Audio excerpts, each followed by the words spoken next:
네, 기도 감사합니다. 자, 오늘 말씀을 보겠습니다. 오늘 말씀은 요한복음 20장 19절입니다. 요한복음 20장 19절에서 23절입니다. 요한복음 19장 20장 19절에서 23절 제가 읽겠습니다. 이날 곧 안식 후 첫날 저녁 때에 제자들이 유대인들을 두려워하여 모인 곳의 문들을 닫았더니 예수께서 오사 가운데 서서 이르시되 너희에게 평강이 있을지어다. 이 말씀을 하시고 손과 옆구리를 보이시니 제자들이 주를 보고 기뻐하더라. 예수께서 또 이르시되 너희에게 평강이 있을지어다.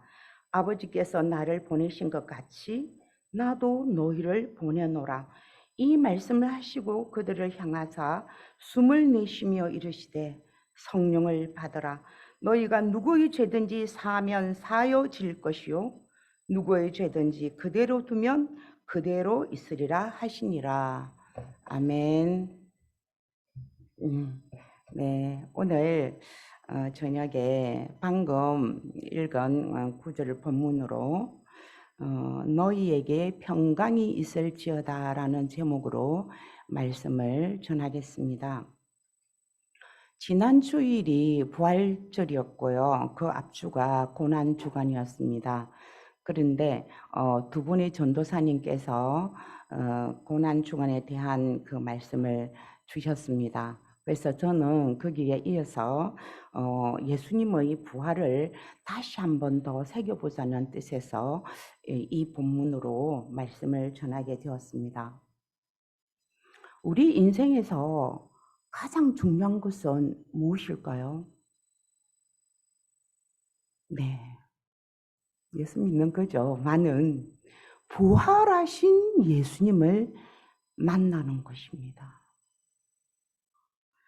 그렇지 않고서는 우리가 종교 생활을 할 수가 있겠죠. 오늘 부활 후에 제자들이 나타나신 이 예수님을 통해서 우리들에게도 예수님께서 실제로 부활하셔서 나와 함께 하고 있구나 하는 그 사실을 조금 더 밝히 깨닫게 되는 그런 시간이 되었으면 좋겠습니다. 자, 오늘 본문은요. 인간으로서는 도저히 있을 수 없는 일이 일어났습니다. 죽었다가 다시 살아나신 것입니다. 우리는 그냥 많이 듣기 때문에 부활했다, 감각이 없을 수도 있잖아요. 근데 죽었다가 살아났다 소생만 해도 엄청난데 부활해서 무덤이 비어 있다는 것은 인간 역사에는 없는 일이잖아요. 근데 이 지상 최대의 사건이 예수님 부활을 다루는데요. 여기에 20장 요번에 요 바로 앞부분에는 뭐가 나오냐면은 막달라 마리아가 부활하신 예수님을 만난 부분이 나오군요. 이 본문에서는 도마를 제외한 10제자가 그 숨어 있을 때, 문 닫고 꽁꽁 숨어 있을 때 예수님이 나타나셔서 당신의 부활을 확증해 보이시고 또 제자를 파송하시고 그들을 격려하신 사실들을 알려주고 계십니다. 그럼 19절에 다시 가보시면요. 이날 곧 안식 후 첫날 저녁 때에 제자들이 유대인들을 두려워하여 모인 것의 문들을 닫았더니 예수께서 오사 가운데 서서 너희에게 평강이 있을지어다 이랬는데요. 여기에 보면 조금 자세하게 나옵니다. 그냥 나타났다 이게 아니고요. 이날 안식 후 첫날 저녁 때에 이렇게 나오잖아요. 이건 이 사건이 일어난 시점을 자세히 밝히고 있는데요. 이것은 뭐냐면은 이것이 조작된 것이 아니라 역사적 사건이라는 것입니다. 그리고 이것을 본 사람, 사도 요한이 그 자리에 자기가 있어서 정말로 확실하게 정확하게 증언할 수 있다는 그 목격자라는 것이 암시되어 있다는 것입니다. 때는 언제냐? 그러니까 주일날 저녁 때 학자들에 의하면 오후 8시경이라고 합니다. 장소는 어디냐? 사도행전 1장 13절에 미루어 볼 때에 아마 마가의 다락방이지 않느냐 그런 생각이 들고요. 그리고 모인 사람은 누구냐? 제자들과 그리고 엠마오로 가던 그 두 제자, 이런 제자들이 포함되었을 가능성이 있습니다. 그런데 이때 지금 제자들이 모였을 때는요, 이미 막달라 마리아가 그 앞에서 부활하신 예수님을 만났고요. 그리고 그 다른 막달라 마리아도 만났고 엠마오로 가던 두 제자도 만났던 시점이었어요. 그런데 요한은 이미 알고 있던 이 사건들은 생략을 하고 요한 자기가 직접 경험한 거, 그거 사건만을 보다 자세히 기록을 하고 있다는 것입니다. 근데 예수님께서요, 문들을 닫았더니 들어오셨다 했습니다. 여기서 문들이라는 말을 잘 보십시오. 우리가 여기서 도둑이 들어온다 그러면은 문 어느 한쪽이 열리면 그쪽으로 들어옵니다. 정문이 아니라도. 그러니까 사람이 들어올 수 있는 가능성이 있는 모든 문들을 다 닫았다는 것입니다. 그러니까 아무도 여기에 숨어서 덜덜 떨고 있는 우리를 찾아서 잡아가지 못하도록 문을 완전히 다 닫았다는 것입니다. 근데 예수님께서 들어오셨어요. 어떻게 들어오셨을까요? 벽 뚫고 혹은 문 뚫고 들어오셨겠죠. 저는 뭘 뚫고 들어왔다 그냥 모르겠는데요. 어쨌든 뚫고 들어오셨어요. 이때 뚫고 들어오신 것은 예수님의 몸이 변화되었다는 것입니다. 어떻게 변화되었을까요? 부활체로 변화되었다는 것입니다. 그러면 이 부활체는 어떤 것일까요? 장소에 구애되지도 않고 자유자재로 벽 뚫고 못 뚫고 오르락 내리락 다 하실 수 있는 그런 자유자재라는 그런 몸이란 말입니다. 고린도전서 이해를 돕기 위해서 어떤 몸이신지 고린도전서 15장 44절을 보도록 하겠습니다. 예, 제가 가진 성경은 284쪽 정도였습니다. 고린도전서 15장 44절입니다. 제가 읽겠습니다. 육의 몸으로 신고 신령한 몸으로 다시 살아나나니 육의 몸이 있은즉 또 영의 몸도 있느니라.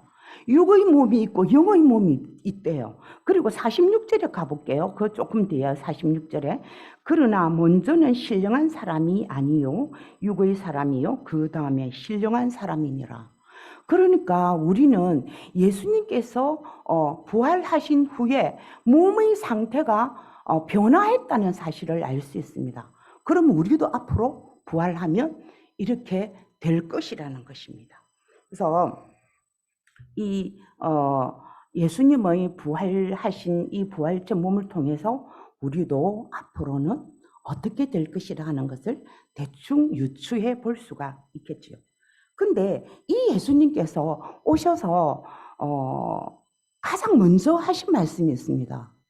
근데 제자들의 상태는 이때 어땠냐면은 정말 너무 여기에 보니까 유대인들을 두려워하여 그렇게 나눴습니다.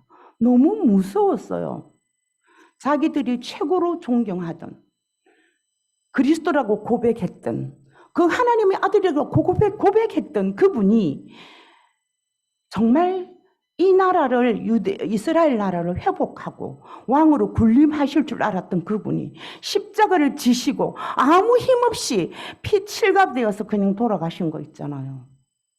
그러니까 마음에 어떤 두려움 없겠습니까? 우리도 당할 수 있다. 너무너무 무섭고 두려웠을 것입니다. 그런데 여기에서 예수님 딱 오셔서 제일 먼저 하신 말씀이 뭡니까? 너희에게 평강이 있을지어다. 이 말씀 하셨는데요. 평강이 있을지어다 이것을 원어는 샬롬입니다. 샬롬. 근데 샬롬이라는 이 말은 여러분 아시겠지만은 고대 이스라엘이나 예수님 당시에 그때 시대 사람들 중에 유대인들 중에서 가장 보편적인 인사말이었어요. 예를 들어서 사람 아는 사람 만났을 때 또는 헤어질 때 이웃을 방문할 때 샬롬 샬롬 이런 인사말을 했다는 것입니다. 근데 여기 본문에서는 그냥 평범한 인사말이 아니라는 것입니다. 그냥 예수님이 샬롬 헤어질 때 만날 때 했던 그 샬롬이 아니고요. 이때 이 샬롬은 예수님의 구속 사역과 관련해서 너무나 중요한 의미를 갖는다는 것입니다. 왜요? 예수님의 십자가 순환과 부활 이후에 예수님께서 제자들에게 나타나서 가장 먼저 하신 말씀이기도 하지만 몇 번 반복 2장에서 3번이나 반복을 하셨어요. 요게 오늘 본문에도 나오고 그 밑에도 다시 예수님께서 나타나셨을 때 뭐라고 하셨냐면은 너희에게 평강이 있을지어다 이렇게 계속 이야기하십니다. 근데 이제 여기서 평강이라는 말씀을 한번 잠깐 생각해 보면은요. 요한복음 14장 27절에 보면은 이 평강은 예수님께서 주시는 이 평강은 세상의 평안과는 다른 예수님이 주실 수 있는 평안이라는 것입니다. 그리고 또 요한복음 16장 33절에 보면은 거기에 나온 평안은요. 세상에서 당하는 환난을 이기는 담대함을 주는 그런 평안이라는 것입니다. 그냥 인사말이 아니라는 것입니다. 그래서 이거를 합쳐서 생각을 해보면요. 예수께서 주시는 그 진정한 평안은 어떻게 완성이 되느냐? 예수님의 십자가의 고난과 부활과 승천을 통해서 이 평강이 완전히 완성이 된다는 것입니다. 이것이 완성이 된 것이 어디 나오느냐? 신약 성경 전체를 통해서 나온다는 것입니다. 그런데 예수님께서 이런 평강을 우리에게 주신다 했는데요. 그런데 저는 세상이 두렵습니다. 핍박과 환난과 두려움이 굉장히 많은 세상입니다. 그런데 여기에서 그 두려움을 극복하지 않고 세상과 타협을 한다면 누가 박수를 심하게 칠 것입니다. 우리의 대적 사탄이 그래 조금 타협을 하는 정도는 괜찮지 않아? 우리는 사탄이 좋아하는 이런 일을 하지 않아야 되겠습니다. 그런데 여기서 우리가 꼭 짚고 넘어가야 될 것이 우리가 성도들이 왜 세상을 두려워하냐는 것입니다. 두 가지를 몰라서 그렇습니다. 첫째는요, 이 세상 임금인 마귀의 실상을 몰라서 그렇습니다. 무지한 것이죠. 요한일서 3장 8절에 뭐라고 나와 있습니까? 하나님의 아들이 나타나신 것은 마귀의 일을 멸하라 하심이라 했잖아요. 이미 그리스도께서 마귀를 완전히 멸했다는 것입니다. 물론 사탄의 활동이 완전히 중단된 것은 아니지만은 성도들을 더 이상 이길 수 없다는 것입니다. 그래서 마귀는 겁낼 것이 아니라 뭐 해야 된다고요? 대적해야 됩니다. 예수 이름으로 대적을 해야 된다는 것입니다. 그래서 사탄은요, 어떤 것을 명심해야 되느냐? 사탄은 믿음으로 싸우는 성도를 이길 힘이 없다는 것입니다. 그래서 우리는 두려워할 필요가 없고요. 이제 또 하나 성도가 두려워하지 않아야 되는 이유는 뭐냐? 우리와 함께 하시는 그 예수님이 계시기 때문입니다. 근데 나와 지금 함께 하시는 그 예수님을 내가 모를 때에는 세상을 두려워할 수밖에 없다는 것입니다. 성경은 뭐라고 해놨냐? 예수 그리스도께서 하늘과 땅의 모든 권세를 내게 주셨으니 하면서 예수님께서 모든 권세를 다 갖고 계신다고 말씀하셨습니다. 천사, 마귀, 자연 만물, 인간 세계 전체가 그리스도 앞에 무릎을 다 꿇는다는 것입니다. 그리스도가 함께하는 성도가 함께하는 그 성도를 마귀가 절대로 이길 수 없다는 것입니다. 그런데 많은 성도들이 이 두 가지 사실, 사탄은 이미 머리가 그리스도에 의해서 깨졌다, 이거 하나 하고, 예수 그리스도, 그 어마어마한 그리스도가, 하늘과 땅의 모든 권세를 가지신 그 그리스도가 나와 지금 함께 하신다는 그 사실을 모를 때에 그렇게 두려워할 수 있는데요. 아는데 왜 안 되노? 아는데 왜요? 믿지 못해서 그렇다는 것입니다. 그러면 우리는 어떻게 해야 됩니까? 아는데 안 된다. 아는데 안 되는 것 많죠. 주여, 저에게 믿음을 더하여 주십시오. 그렇게 정말로 하나님 지금 부활하신 그 주께서 나와 함께 하시는 것을 정말로 실제적으로 사실적으로 믿게 해달라고 기도해야 될 것입니다. 그 다음 20절에 보시면요, 뭐라고 해놨냐면은 이 말씀을 하시고 손과 옆구리를 보이시니 제자들이 주를 보고 기뻐하더라. 누가복음에서는 뭐라고 나오냐면 옆구리가 아니고요, 발이라고 나와 있어요. 그러니까 예수님께서는 여기에서 자기 자신이 부활하시고 난 뒤 손, 발, 옆구리를 다 보여주셨다는 것입니다. 근데 요한은 특별히 옆구리를 강조하는 느낌인데요. 예수님께서 저 뒤에 가보시면 그 앞에 보시면 십자가에 달리셨을 때 군병들이 예수님 옆구리 푹 찔렀잖아요. 그때 피와 물이 확 쏟아져 나왔다고 기록을 하고 있습니다.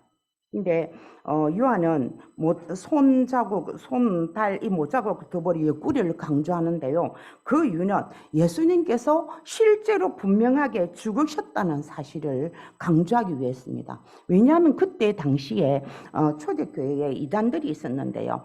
예수님이 기절했다가 살아난 거지 부활한 거 아니라고 그렇게 자꾸 말했습니다. 그래서 정말로 이 옆구리까지 이야기를 하면서 그 주장을 반박할 수 있는 증거로 내세우기 위해서 이렇게 했고요. 그리고 이제 예수님께서 영으로만 부활한 게 아니다, 육신까지도 완전히 부활했음을 알려주기 위해서 이렇게 적었는데요. 이 구절 뒤에 보면은 상처 자국을 본 제자들이 기뻐했다는 반응이 나옵니다. 그러니까 제자들이 예수님이 육체적으로 부활하셨다는 그거를 확신했고, 그리고 그 다음에 식사까지 하셨잖아요. 식사까지 하시는 것을 보고 예수님의 부활을 완전히 확신할 수 있었던 것입니다. 그 다음에 21절에 보시면요, 이 말씀을 하시고 그들을 향하사 숨을 내쉬며 이르시되 성령을 받으라. 죄송합니다. 그 위에 거 21절에 예수께서 또 이랬을 때 너희에게 평강이 있을지어다 또 말씀하셨죠. 아버지께서 나를 보내신 것 같이 나도 너희를 보내노라. 나는 너희를 보내노라 하지 않았습니다. 나도 너희를 보내노라. 이것은 무슨 말씀이냐? 하나님께서 그리스도를 보내신 것 같이 예수 그리스도를 믿는 우리를 세상을 향하여 보내시겠다는 것입니다. 이 사실은 또 어떻게 일어나야 되냐면은, 자, 정리를 해볼게요. 하나님께서 그리스도 되신 예수님을 우리를 구하기 위해서 이 세상에 우리에게 보내셨어요. 그러면 예수님을 받은 우리가 또 다른 사람한테 보내집니다. 그러면은 그 보냄받은 그 사람이 또다시 다른 사람을 보내는 사명을 위임하는 일이 계속해서 일어나야 된다는 것입니다. 나도 너희를 보내노라. 우리는 이 세상으로 이 세상에 보냄을 받은 사람들입니다. 그 다음에 22절에 보시면 그들을 향해서 숨을 내쉬며 나오죠. 숨을 내쉬며 이르시되 성령을 받으라 하셨네요. 숨을 내쉬며란 이 말씀이요, 구약 성경에 아시겠지만 두 번 나옵니다. 한 번은 창세기 2장 7절에 생기를 그 코에 불어 넣으시니 할 때 나오고요. 또 한 번은 에스겔 37장 9절에 생기야 불어서 살아나게 하라 할 때, 이 불어서 할 때 이게 나옵니다. 구약 성경에 있는 이 그 두 구절은요, 아담에게는 생명 원래 없었잖아요. 근데 생명이 없었던 자에게 한 번 했고, 또 에스겔도 에스겔서에는 보면은 죽었잖아. 그러니까 생명을 잃은 자에게 새로운 생명을 부여하는 일에 사용이 되었는데요. 여기서 예수님께서 뭡니까? 22절에 숨을 내쉬며 할 때는요, 육체적인 생명하고는 전혀 상관이 없습니다. 제자들 지금 살아있는 사람들한테 이야기를 했기 때문에 이거는 육체적인 생명을 이야기하는 것이 아니라 오직 영적인 생명을 상징하는 성령을 부여하는 뜻으로 사용됐다는 것입니다. 숨을 내쉰다. 이거는 예수님께서 숨을 내쉰다. 이거는 성령을 부여하는 뜻으로 했는데요. 그러니까 복음을 전하는 능력, 영적인 능력과 관계가 있습니다. 그 다음에 성령을 받으라 그랬잖아요. 성령을 받으라. 뭐 하기 위해서? 복음 전파 사명을 받은 이 제자들에게 성령을 받으라라고 하시는데요. 이거는 명령형입니다. 명령. 성령 받아도 되고 안 받아도 된다. 이거 아닙니다. 성령을 필수적으로 반드시 받아야 된다는 것입니다. 근데 여기서 성령이라는 단어를 원어로 보시면은요, 이제 한글에는 안 나오는데요. 성령을 받으라 할 때 성령의 그 인격적인 측면을 이야기하는 것이 아니고 성령의 은사를 말한다고 나와 있어요. 그러니까 사도들이 복음을 전하는 일에 있어서 필요한 능력을 받는 부분을 강조하는 것입니다. 그래서 이때 또 성령을 받으라 할 때요, 이 받으라를 어떻게 해석을 하면 더 좋은가 하면 더 정확한가 하면은 성령을 받으라, 이것을 성령을 받아들이라, 성령을 네 안에 거하게 하라, 이렇게 하는 것이 더 잘 어울리는 표현입니다. 그래서 결국은 뭐냐? 성령을 받으라는 것은 복음 전파를 할 때 성령의 도우심 없이는 우리는 결코 이 사역을 감당할 수 없다는 것을 강조한다는 것입니다. 그 다음에 23절에 너희가 누구의 죄든지 사하면 사여질 것이요. 이때 너희가 누구일까요? 너희가 누구의 죄든지 사하면 사여진다. 너희가 누구일까요? 이게 참 논란이 많은 구절입니다.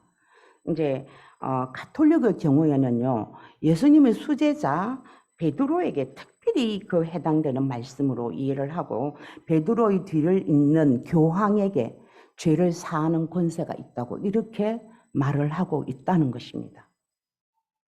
그런데 여기에 앞뒤 어디를 봐도 너희가라는 말이 베드로 한 사람을 말한다는 것을 찾아볼 수가 없습니다. 제자들 전체를 가리키는 걸로 봐야 되겠습니다.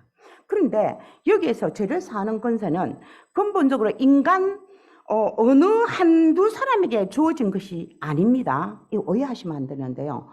어떤 사람에게만 죄를 사하는 권세를 줬다, 이게 아니고요. 이 죄를 사하는 권세는 심판하실 하나님만의 고유 권한이라는 이 사실은 확실히 우리가 알고 있어야 됩니다. 인간 스스로가 다른 사람의 죄를 사하거나 그대로 두는 것이 아니고, 그러면 왜 이런 말씀 하셨냐? 신자 안에 거하시는 성령께서 그 일을 하실 수 있도록 해라는 의미로 우리가 받아들여야 되는 것입니다. 그래서 죄사함은 예수님의 그 제자된 자들이 복음을 선포하는 그 행위를 통해서 죄사함을 선포하는 것이 가능하다는 것입니다. 예를 들어 볼게요. 예를 들어서 여기 무슨 집회를 하고 있습니다. 집회를 하고 있는데 막 말씀을 선포하고 회개 기도를 막 하고 난 뒤에 사회자가, 말씀 선포자가 이렇게 말씀하십니다.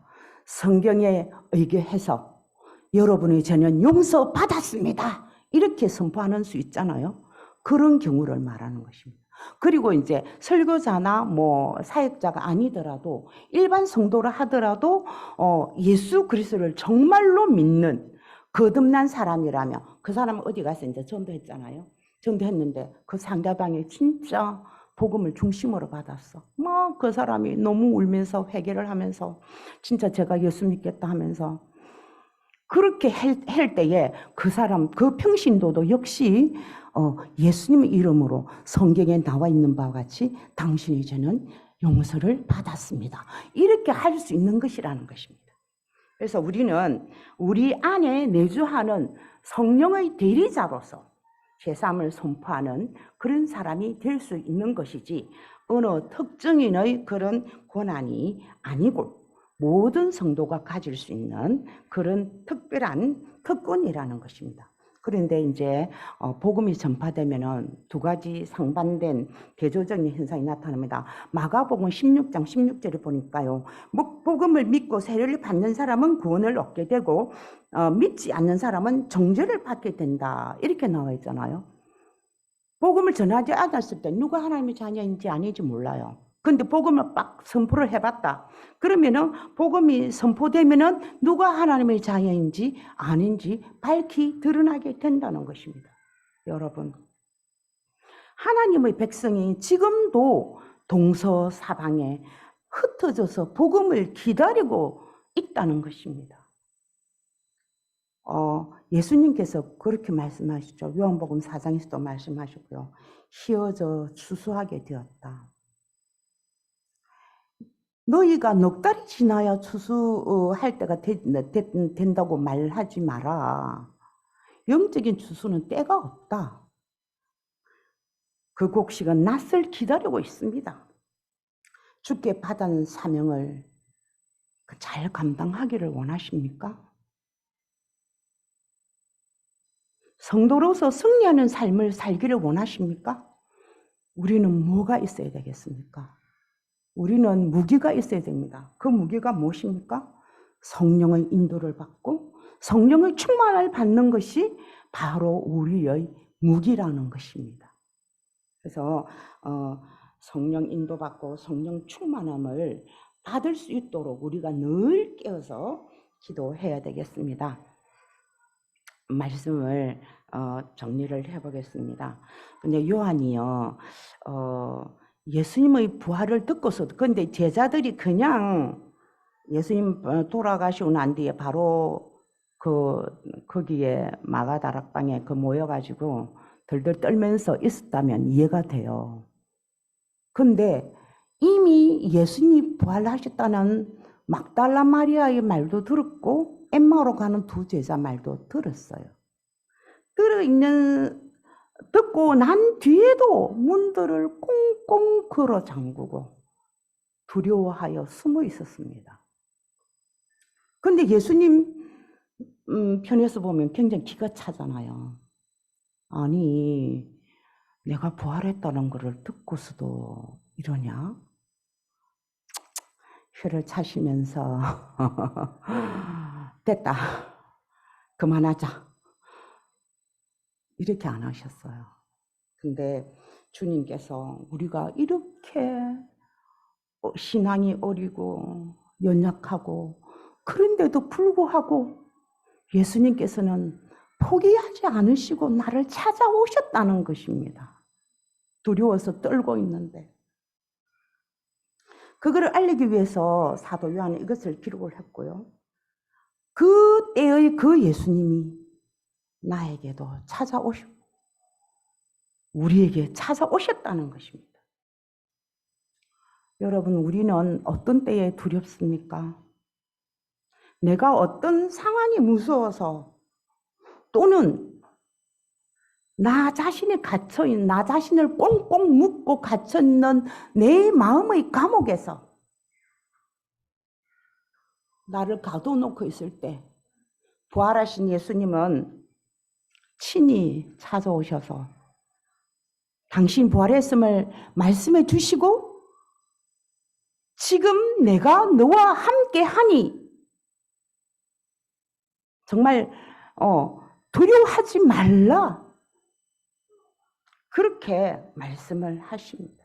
그리고 말씀을 하시고 평강에 있을지어다 말씀을 하시고 뭐라 하셨습니까? 그냥 그 말씀을 하신 것만 아니고 성령을 주시고 특별한 권세까지 부여하셨다는 것입니다. 그러니까 너무 연약해 빠져있는 이 제자들이 오셔서 정말 사랑해 주시고 권세를 주시고 격려까지 해주셨다는 것입니다. 근데 그 부활하신 예수님께서 지금 여기 있는 이 자리에 이 말씀을 듣는 여러분에게 지금 찾아와 오셔서 말씀을 하십니다. 너에게 평강이 있을지어다. 성령을 받으라. 세상 사람들에게 나가라 하십니다. 우리는 이 말씀을 정말 예수님 부활하셨지 이게 아니고 가슴 깊이 새기고 정말 성령의 역사로 날마다 승리하는 저와 여러분이 되시기를 예수님 이름으로 부탁을 드립니다. 네, 제가